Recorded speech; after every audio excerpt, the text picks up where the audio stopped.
Hi, this is Dan Aykroyd. He's progressive. He's beautiful. He's thoughtful. He's intelligent. He's powerful. He's positive. He is Stephen Cuoco on Power 98.5 Satellite Radio. We don't play the social game. We are social. Power 98.5. Empowering listeners from the US to the UK. Live on air with Stephen Cuoco. Good morning, good afternoon, or good evening. No matter where you are in the world, you are listening to Live on Air with Stephen Cuoco on Power 98.5 Satellite Radio, power985.com. Download the app, tune in on Alexa. Power 98.5 is available on Apple Music. I've got an incredible, amazing person with us today. I'm excited. 3 Emmys, Mohamed? 2 Emmys and 1 Eddie. 2 Emmys and 1 Eddie. We've got Mohamed El Manasterly. He's an editor and producer. Some of the projects you best know him by are Welcome to Wrexham, Someone, Somewhere, The Square, and your list goes on and on and on. We've got, 2 projects in post-production. Yes. You have Largo, Free Diver back in 2024. Everybody's Watching, editor, co-producer. I'm proud of you. Thank you. Thank you for having me. Excited to be talking to you today. You as well. What a backdrop, man. What an incredible backdrop. And do you do trading? I see 3 screens. No, this is just editing. You need that's these just for editing. Yeah. Yeah. Okay. Because that's what traders are doing. They've got like 3, 4, 5, 6. I've seen up to 20 screens. Yeah, I mean, we have a lot of windows and we watch a lot of footage. So you need to be organized. So you need the screens. It's perfect. And this is just designated in your own space. Like this is your room where everything is polished and put together. Yeah, this is my new house. I just moved here a few weeks ago. So still not, the setup is not ready 100%. But like since COVID, there's this shift that happened in the post-production industry where editors are able to work remotely. It's been great for the past few years. Just being able to wake up and just log into the system and work gives you a lot of time to be at home with the family and the kids. But at the same time, like work it becomes like an extension of your life. You're more of a writer. You can like find an idea and go back to your edit bay and just do it, which has been like very exciting, but also like gives you time to, pursue other passions, and just have the time for it. It's beautiful. You wouldn't do posters, but anything on a wall that's going up at all? Or I like it the way it is, to be quite honest. Yeah, I don't like to add a lot of stuff. I'm a very simple person. Mm-hmm. Same way how I approach stories and storytelling. My mantra is always less is more in everything. Like the scenes should be as short as possible. What we're trying to say in a scene should be as short as possible. Everything should be like nice and sweet. In Egypt, I'm Egyptian, so I have an Egyptian saying. I'll try to translate it to English. Let's see if it works. It's like try to be like a light visitor or like a nice visitor where you don't, overstay your welcome, basically. So that's what I always try to do with my stories, where you just give people enough so that they're interested and want more, rather than giving a lot where it's like sometimes overwhelming. I agree. Besides this backdrop that I use only for something to express, as I told you before we went live, my personality, because of working in an industry that's all about people, I have nothing on my walls at home. Nothing. I like my walls to breathe. Absolutely nothing. Not even on my refrigerator. No magnets, no family photos, nothing. Just simplicity, just like your walls. It's perfect. Yeah, I agree with you, especially in this time. where the clutter of everything, the clutter of products, the clutter of content, everything is so much, like all like the short videos scrolling is just like, a lot of craziness. So you need emptiness to preserve your sanity. Yeah. Oh, you do. We're going to go right into it once again for those that are tuning in with us today. And if you happen to not catch us on the live here on Power 98.5, you can listen to Live on Air with Stephen Quilco on any one of your favorite podcast platforms. That's Apple, Amazon Music, Spotify, iHeartRadio. But we want you here, listening to the live. So we will re-air this episode again, and you're going to love it even more. Why only listen to it once when you can listen to it twice? So I'm going to go right into it, Mohamed. So once again, Mohamed Manasterly. He is an editor, producer. You guys have got to know his name. Look at those awards right there. I mean, how much more can we talk about? I mean, a lot more. Your work blends different editing styles seamlessly. How do you approach crafting an emotional arc through editing, and what techniques do you use to make a story resonate? I'm exactly like you. I'm all about people, and I'm always looking for these, emotional personal beats that resonates with people. Um, uh, I moved to the US 10 years ago. And the reason I moved was because the documentary that I did about the Egyptian revolution, it's called The Square. And it was one of the first Netflix documentaries. And one of the hardest thing about this film to make it work for international audience is to find these personal moments from our Egyptian characters and things that help relate like foreign audience to the Egyptians. And that's what I always try to look for. What are the universal incidents? What are the universal scenes that you can experience and really connect with the character on a deeper level and really want to follow them throughout like a 90-minute or 40-minute? The technique itself is not as important as the substance and the quality that I always try to reflect from my characters, because that's what really make you want to sit around and watch. Because like fancy editing, fast cuts, sound design, you can do that. But what makes a story really, really special is the personal arcs and what you're trying to convey with that, and being able to design an emotional experience for the audience where you take them on a roller coaster with like its highs and lows and sad and laughs and happiness, and let them leave this journey with something in their mind that they'll be able to keep thinking about. Um, so and that's what I always strive to achieve with my work. I like that. Winning an Emmy for The Square was a monumental achievement. Looking back, what was the most defining moment for you during the editing process, and how did it shape your career?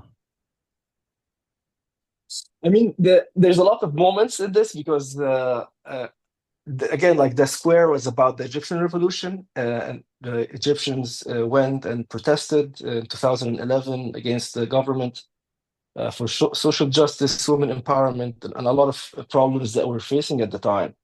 And I was part of these people. I went there and I protested. And I saw this woman who looked like an American Egyptian that was filming.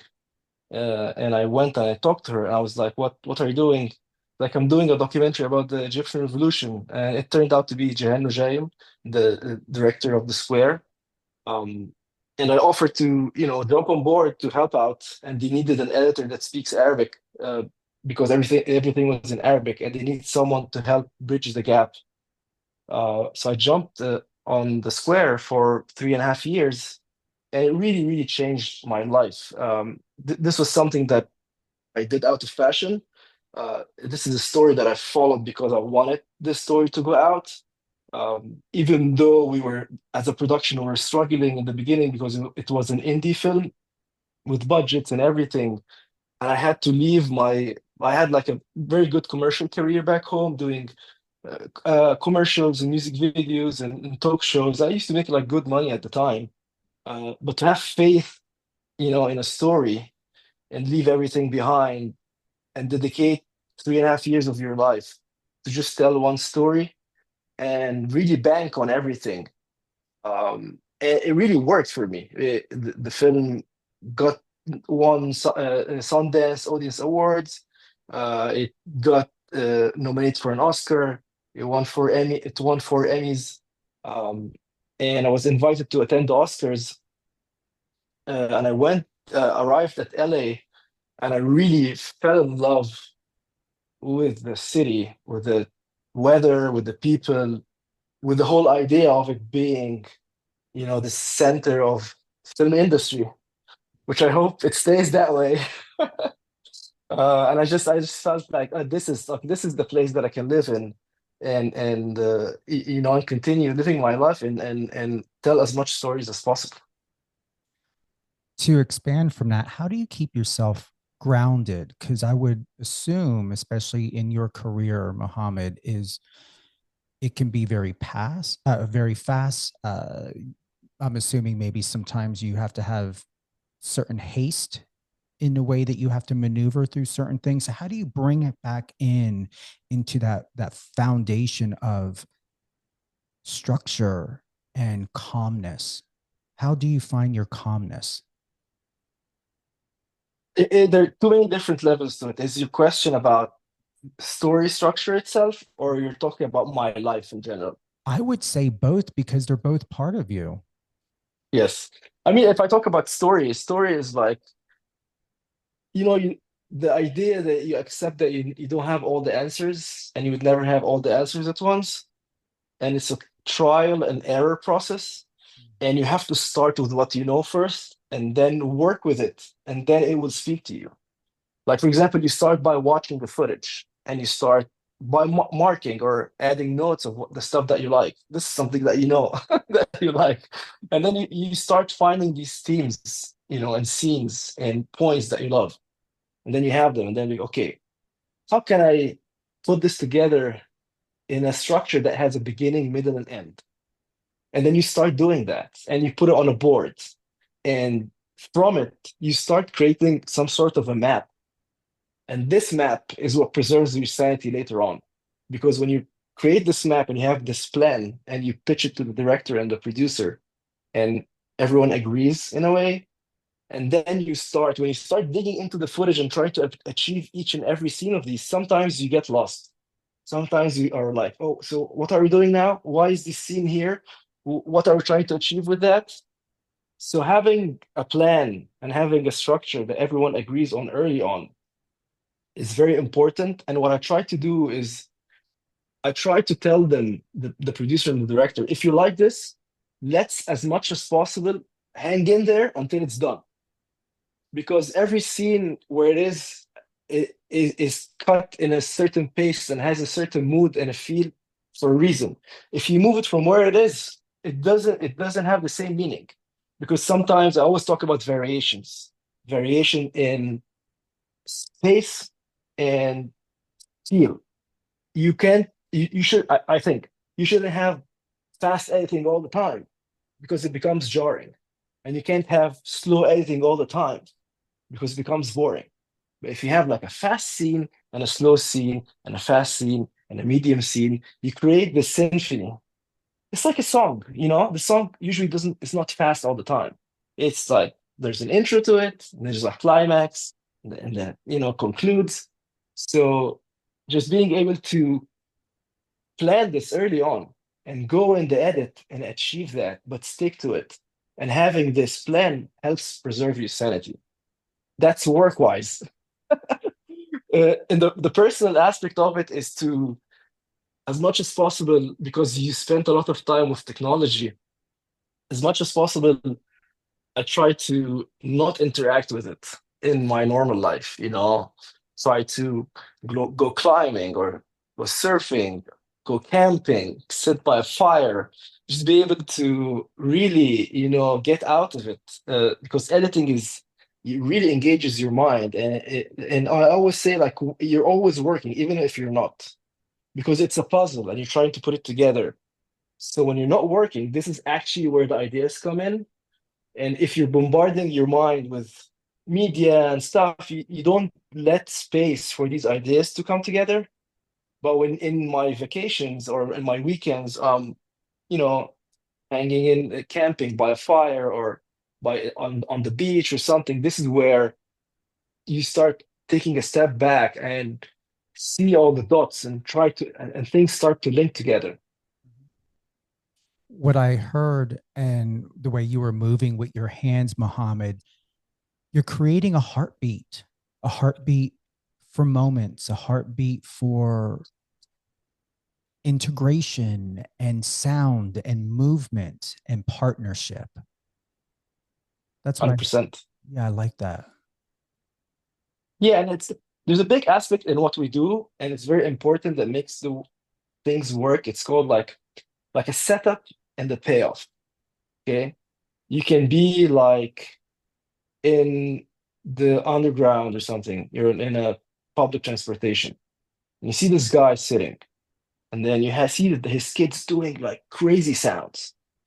And you can look at him and be like, how come this guy is letting his kids do that way? Like, come on, have some respect for the people. Try to control your kids. He's not doing anything, you know? But if I told you that this guy, his wife, died 30 minutes ago, you would have a whole other experience watching this guy, right? You would be like, okay, oh, I understand why this guy is silent right now and why he's leaving his kids, and you'll have sympathy for it. And that's the whole idea of like planting these seeds about the characters early on, so that you know what's behind that. Now, when you know this little story beat about, not little, but this one story beat about his wife, and you can look at his face while his kid's creating all this chaos. Now there's depth to this shot. There's much more deeper meaning than what you're watching. And that's the beauty of cinema, of you're able to plant these seeds and establish ideas so that the footage itself is way bigger and much deeper than what it is. It's also the beauty of your artistic value. 100%. Yeah. It's that's also something that I think is beautiful in what we make, is that each one of us is coming from a different place. Each one of us has like different set of values, backgrounds. And when I was cutting the square, we had editors that are not Egyptian. And what's very interesting to me is each one of us see a shot differently. Like, for example, a shot of an old guy walking in the street. For me, as an Egyptian, I see him every day. He's like, to me, it's like doesn't mean anything to me. It's like it's nothing unique about it. But another editor from New York, Jeremiah Segar, was like a great director right now. He's like, oh my God, look at his face, look at the beard, look at the clothes, because it's foreign to him. And for him, it's like, oh my God, this shot looks like a painting. And then this moment you're like, oh my God, it's just like, it's crazy, how we see things differently. And you think of the idea of, you put things together in a way that means something to you, but how what means to you can mean things for other people, not necessarily exactly what means to you. It's so abstract, but this is how it is, which I think is fascinating about the job. And it can change at any time. And depending on when you're watching it, it can change. Just like, let's say there's a music artist who comes out with a song now. 10 years from now, if that person never heard that song, it would be brand new and fresh and real, as though they heard it back in 2025. 100%. Yeah. The nostalgia and what the kind of memories that the music carry, and what it brings back and what it means. Sometimes, like, I'm Egyptian, and when I was young, I grew up watching American movies, and not necessarily you understand all the English. And I'm also a very slow reader, so I couldn't keep up with the subtitles. But I still went through the journey. I still felt the emotions without understanding what is being said, because the tone and the feel and the pace really affects you, and you really feel something uh, in this journey. Um, because it's crafted right and it has these highs and lows and ups and downs. Even though there could be like a needle drop that everyone in the US connect with and they know it so much, but because it works, you don't know if it's a needle drop. You don't know if this is like a commercial song that everyone knows, but because it works in the story, you still react to it. And this always like a back and forth between myself and uh, producers, where a lot of producers want to be on the safe side. I want to explain more. Let's explain here. Let's explain more. I want to understand this. And I'm always pushing back. And I was like, like if we know this character well enough, if you understand their journey, let's have time to, you know, just be there and observe and live the moment with them. I don't want to keep trying to hold people from their hands and try to explain everything to them and let them experience things and let them get lost a little bit and try to figure things out. Because in this process, even though if they're a little bit confused, their brain is working, you know, and they're trying to figure things out. This means that they're interested, and the process, the experience is a little bit different. They're becoming interactive a little bit with it. Do you ever find getting the timing is not as much as importance to figure out how to make it perfect, but it's the timing that it will come together correctly and in a way that is going to embody and imbue some sort of collaboration and synergy? Going back to when we were pulling this together to get this live, I felt that before we started, is that timing is exceptionally something of high value to you.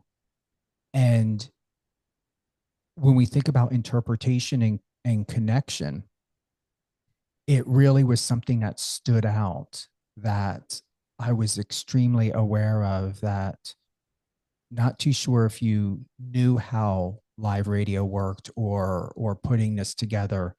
But what I appreciate with you, Mohamed, is you value time for yourself, what time means to you, but also you respect other people's time. And we live in a world right now that is not taken into consideration, maybe even not thought of with care as much. Not only what time is supposed to do for you and how it's to benefit you, but where it relates to in the marriage, the friendship, the relationship with someone else. And it's something I'm constantly seeing and feeling and hearing in your expression, is that it's all about time. It really is about time, and goes back to our one conversation. It's not about perfection, it's about progress. What does that mean to you for me to say that it's not about perfection, it's about progress and about time, and to dance with it in a way that you're able to synchronize who you are and what you're doing, but know that it's, once again, it's not about you having to get something perfect. It's just looking forward to that alignment. Yeah, it's tricky because like I'm someone who sacrificed a lot for my career. Like I left my parents back home and my dog and everything to pursue my career, and I worked so hard to be able to stand on my feet, to be able to break into the industry, to be able to build a name and trust and be known for my quality and integrity and build these relationships throughout the years.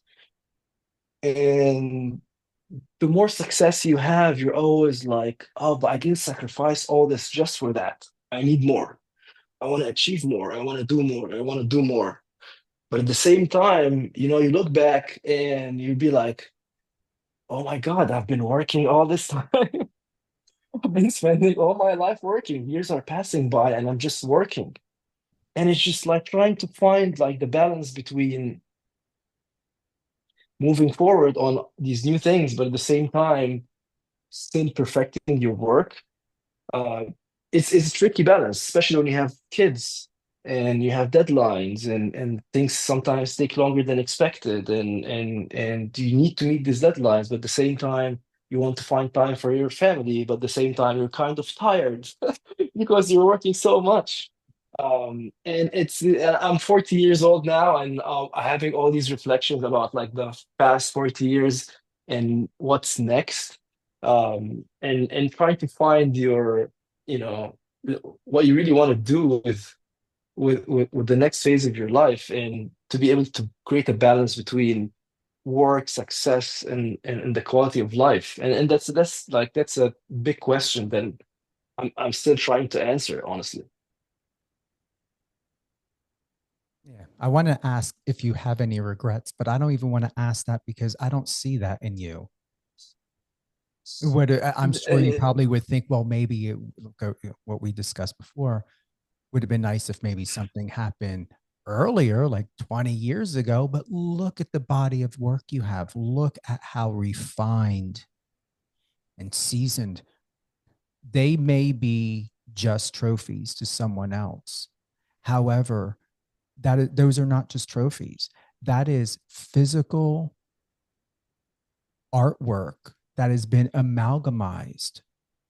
It's been immortalized because of passion and time, because you, as you said, you left your family, you left your dog, you made lots of sacrifices.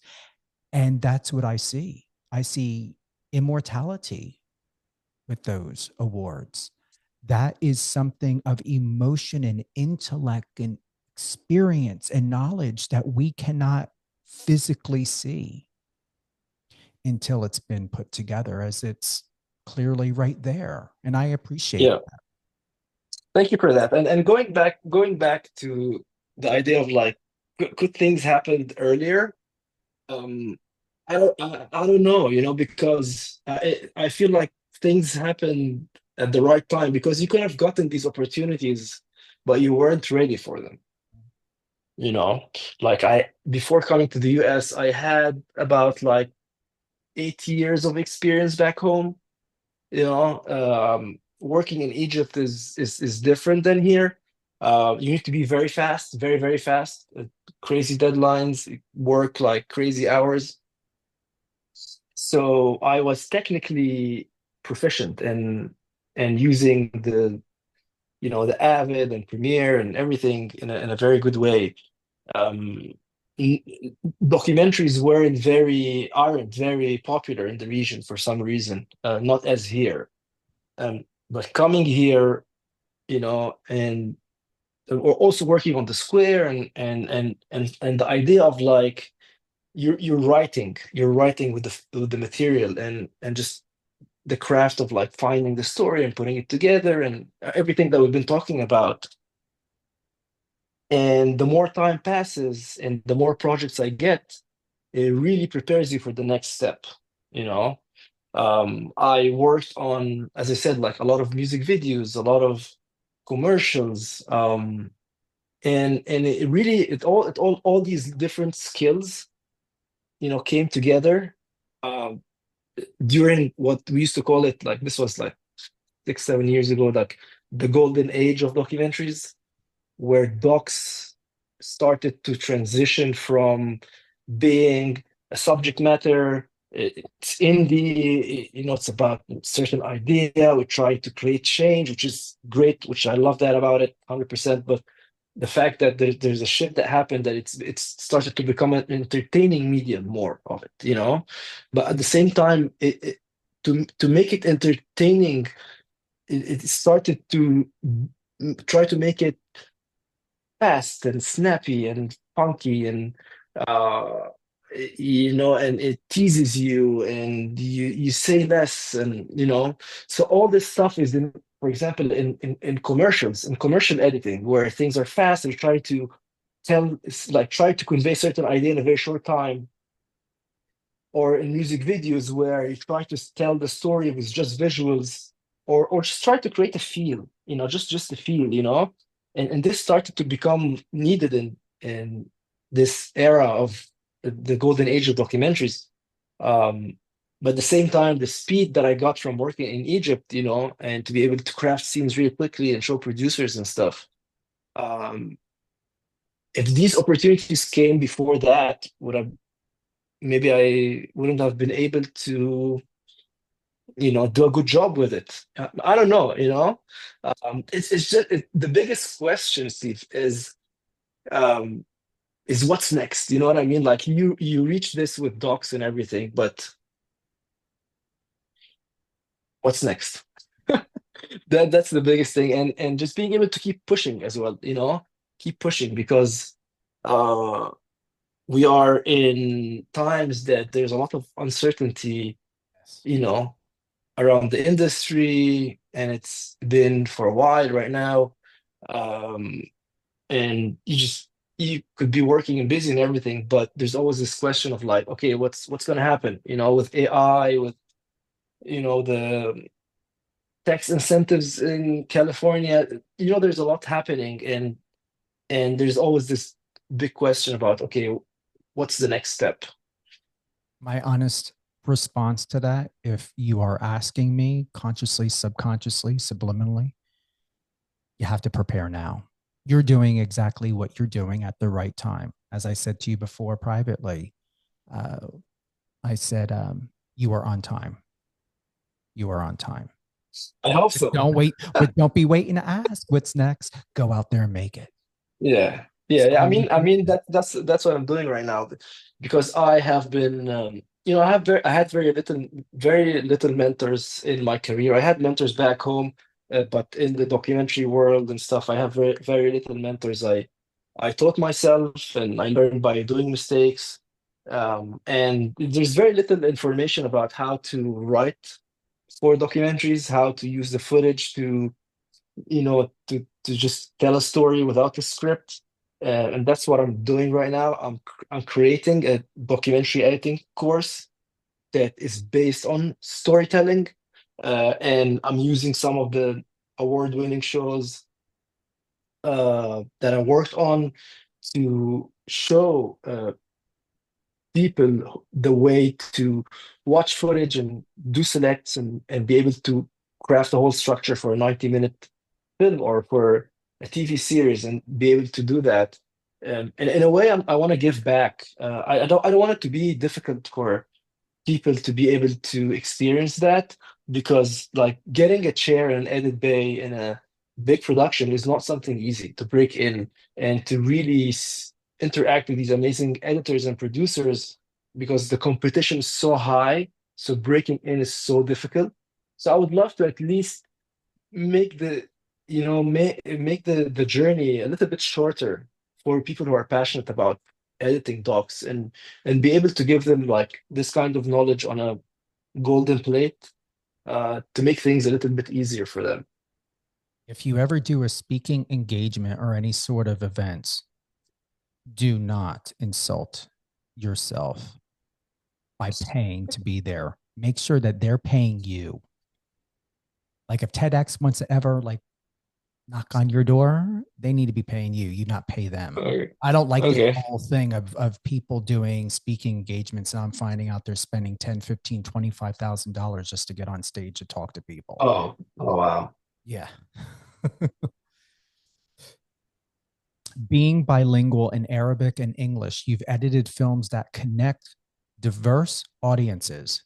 How does language and cultural nuance influence the way you structure a story? Yeah, this was my when I moved here, this was like my blessing and a curse, but I learned that it was still is the blessing, because Hollywood is very competitive, so they try to categorize you. Okay, he did The Square, so this guy's does political Middle Eastern documentaries, which is great. I pride myself that I'm able to bridge the gap between cultures, and clarify a lot of the misconception that Hollywood was imposing on the region and on Arabs in general.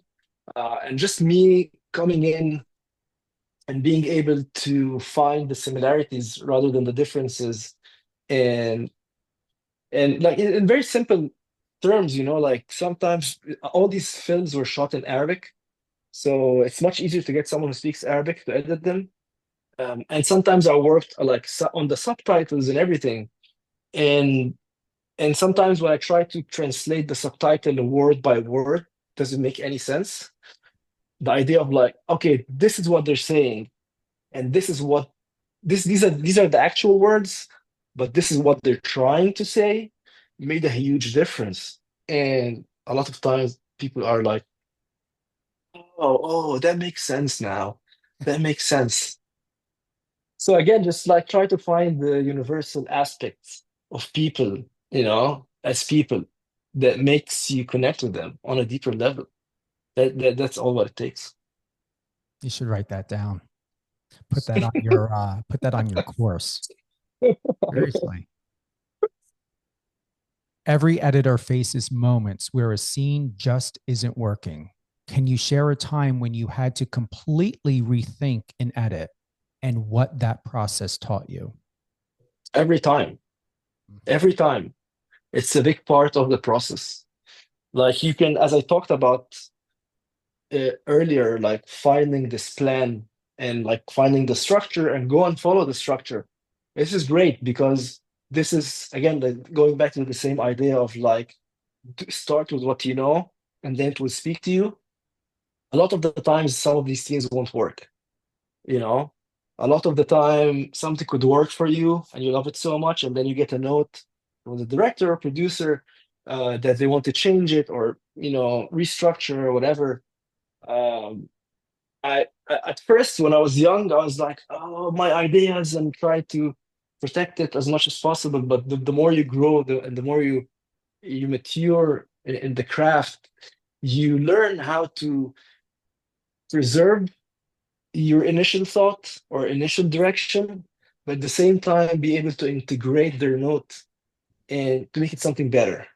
Not necessarily you take the scene and steer it in a whole other direction, but really be open-minded and try to see like, where this note is coming, why there's a note here, where this note is coming from.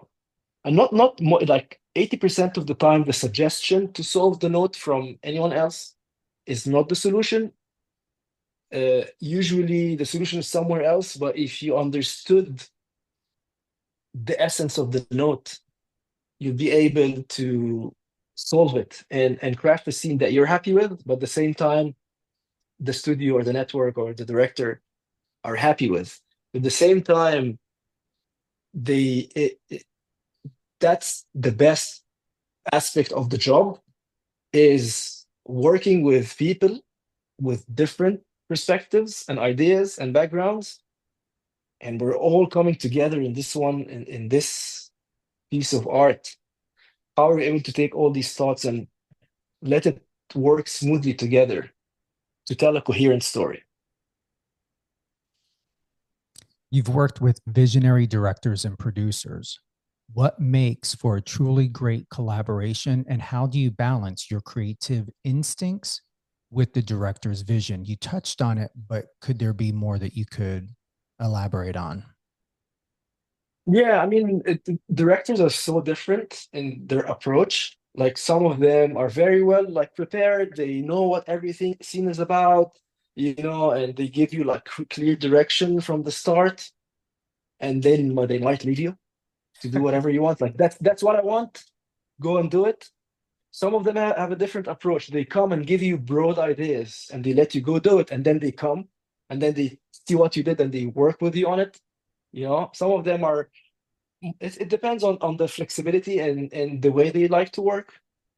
I'm more than happy to work in any way. I always say I'm the kind of editor who can give me a drive that has like 300 hours of footage and give me a deck and I'll meet you in 4 months with a film. I can do that. But at the same time, if you have like a storyboard and you have paper cuts, I can work with you on that. It's just being open-minded, right? And always doubt yourself in a good way. Like, don't have, no matter how awards anyone has, you should always have to have the humility of like, oh, I could be wrong on this one. Or maybe that's an idea, that I didn't have. Maybe they're right. Maybe I'm wrong. Let's always say, let's try it. That's what I always do. Let's try it and see how it feels. Instead of like trying to push back. And honestly, to me, like the best moments were like something that I thought it's not gonna work. No, it's not gonna work. And then we do it and it works. And that's and I think that's the fine line of like, from my experience, good editors are the ones that are like chameleons. You change your colors depending on where you're at, or like with the director or with the network, and everyone works differently. Everyone's style and story is different. Like some people love like slower paced, some people like faster paced, some people like to explain more, some people are more visual, and each project is different. And sometimes you'd be like on for example, Welcome to Wrexham, which is a little bit fast paced and stuff, and then you go to a different project and you can't help it, but you were just editing Welcome to Wrexham, so was editing fast, but you can't help it to be editing fast on the next project, and for them it's like, oh, that's too fast, let's slow it down. You know what I mean? So you have to, keep changing and have this open mind. I would say that that's a great thing, that you go into a new project from another project and you brought some of that essence with you, because it shows and proves that you are in it. Yeah, you 100%. felt it. 100%. For those looking to break into the industry, what's the most unconventional yet valuable piece of advice you would give to an aspiring editor?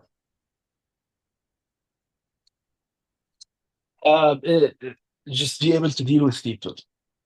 I always say, like, you can watch movies and learn, the craft and everything, and you can create a beautiful rough cut.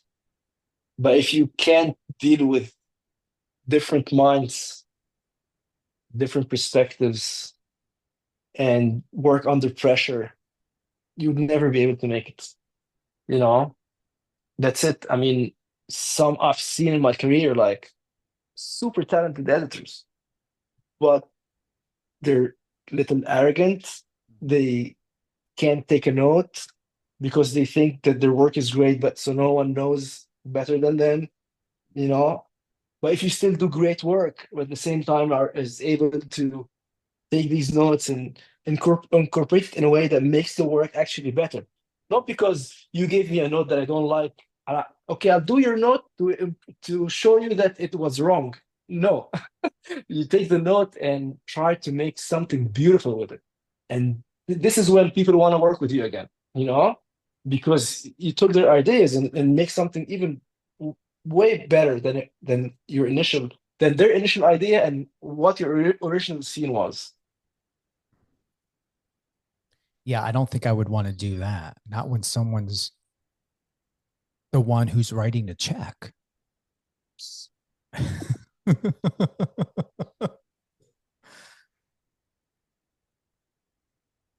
Looking ahead, what kind of stories do you dream of telling next, and how do you hope your work continues to shape the industry?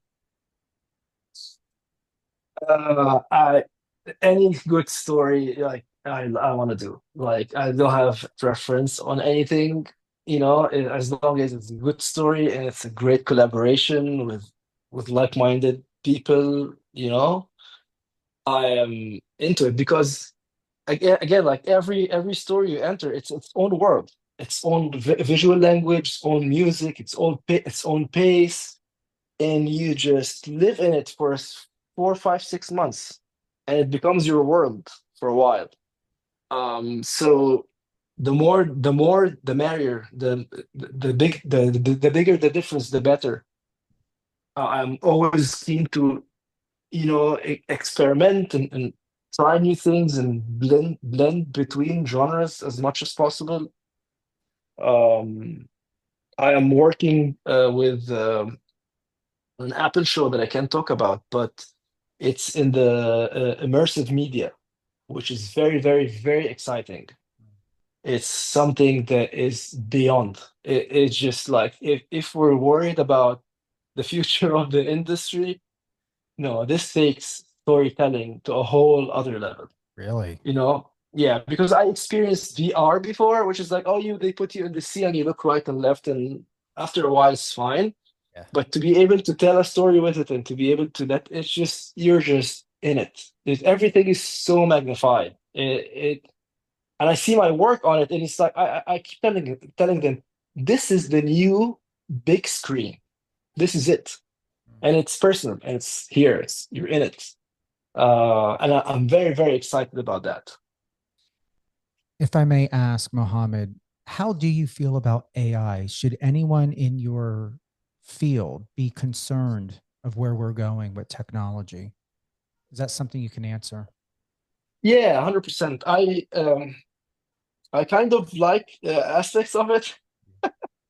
Like it can save a lot of time. Like I'm working on this app. It's an early version of it, but it will help with a lot of like the heavy lifting of preparing for editing a documentary. A big part of what we do is watch interviews and go through transcripts and create assemblies and try to find stories.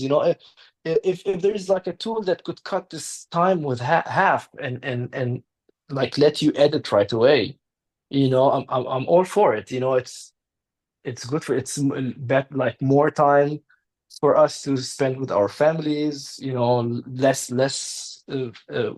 mind work, less hours. So I think the if we were able to adopt it and integrate it in our workflow early on, I think it would be very beneficial for us. Even though sometimes I use AI to sift through transcripts and stuff like that, it still doesn't. I still doesn't find everything that I would have found. Maybe it will get better later. I don't know. But for now, I feel like there's still hopefully will still be this human aspect of it that will make it unique. Anything you would like to close with at all that we haven't covered? I don't know, man. You covered everything. Thank you. So I did my job as promised. Yeah, this was great. I really enjoyed that. Thank you. But we're talking about the app. You've got a new virtual reality immersion.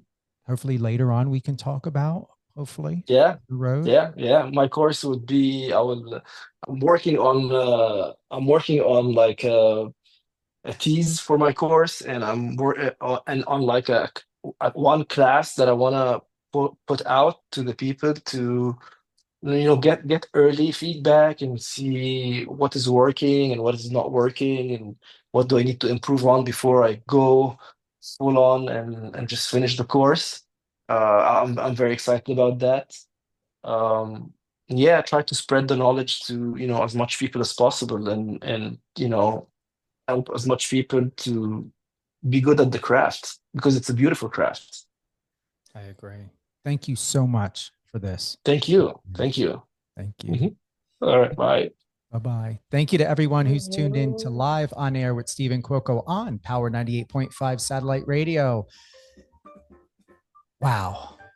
Mohamed El Manasterly, editor, producer. Google him. Head on over to his Instagram. Mohamed, what's your Instagram? Good question. I think it's Misho_editor. I think so. Okay. If I remember correctly. We'll give the details. Okay. I'll text it to you. I'll find it. I'll text you. Thank you. Yes, please. Cool. All right. God, I appreciate all of you. Have a great day. God, summer's coming up. Enjoy it. Love it. Live it. And yeah, wow.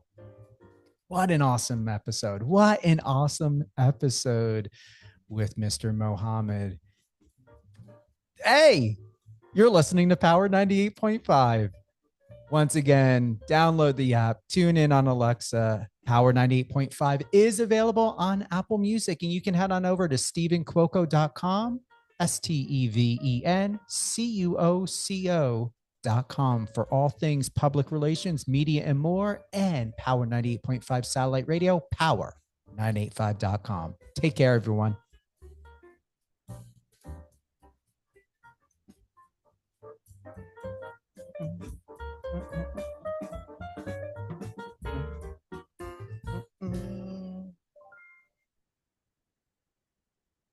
That's how you do it. Friend us on your socials and let's connect.